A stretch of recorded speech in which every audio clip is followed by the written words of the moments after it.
শিশু সন্তান আর স্ত্রী শিশিরকে গ্যালারিতে বসিয়ে রেখে সিপিএলে প্রত্যাবর্তন সাকিব আল হাসানের। তার দল অ্যান্টিগার হয়ে মাঠে নেমে ব্যাটিংটা খুব ভালো করতে পারেননি বাংলাদেশি অলরাউন্ডার।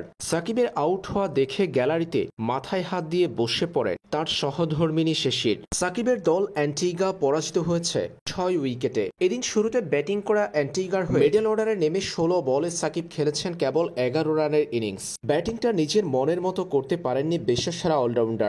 আউট হয়ে মেজাজ হারিয়েছেন তিনি।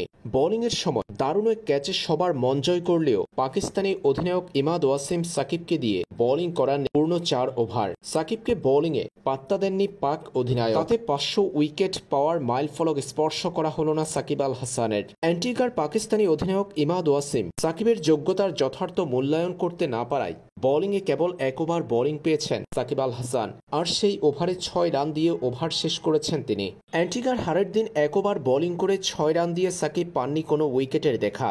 ব্যাট হাতে করেছেন কেবল ১১ রান।